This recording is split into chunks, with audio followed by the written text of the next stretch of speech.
Nananatiling mahinahon etong si Congressman Joel Chua. Kahit ilang beses na winalanghiya ni Sara Duterte, talagang pinangalanan ng deretsahan.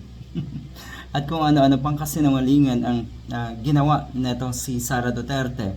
Sinisira daw netong si Joel Chua at ng iba pang kongresista ang pangalan ni Sara Duterte. Talaga ba? Totoo ba yun na sinisira? Or ikaw mismo, Sara Duterte, o ang mga nasa paligid mo ang tumutulong sa iyo para masira kayo?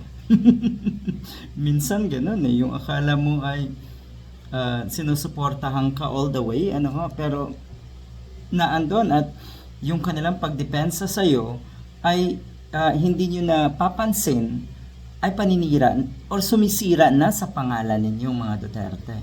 Yan ang totoo.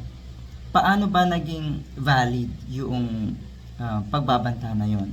Aminado po ang kahit sinong nasa kampo ni Sara Duterte, sina Harry Roque, sina Panelo at marami pang iba, aminado na may pagbabanta.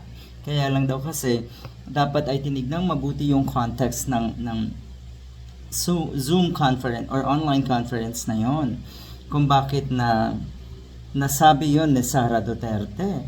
'Di ba? Yun daw ay response lang sa Q&A. Hindi daw pwedeng sabihin na high risk or high crime etong pagbabanta na ito ni Sara Duterte, kaya hindi daw impeachable. Yan yung sinasabi ni Harry Roque. Ang lala. Sumaliwanag na sa atin ngayon kung bakit walang lusot etong si Sara Duterte. Paano yung kanyang pagbabanta ay valid at talagang absolute. Bakit ikamo? Yung kill threat nga na ito ay hindi pwedeng baliwalain. Bakit ikamo? May kakayahan si Sara Duterte. Nasa posisyon. Kaya niyang magpapatay. Kaya niyang manakit katulad nung ginagawa niya or nagawanan niya ng ilang beses sa mga subordinates niya.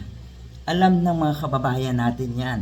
Naturalmente, ikukonsidera rin yung background. At ano ba ang background ng mga Duterte? Sila po yung mga gustong gawing normal ang kahayupan, kabastusan, kademonyuhan, at pagpatay.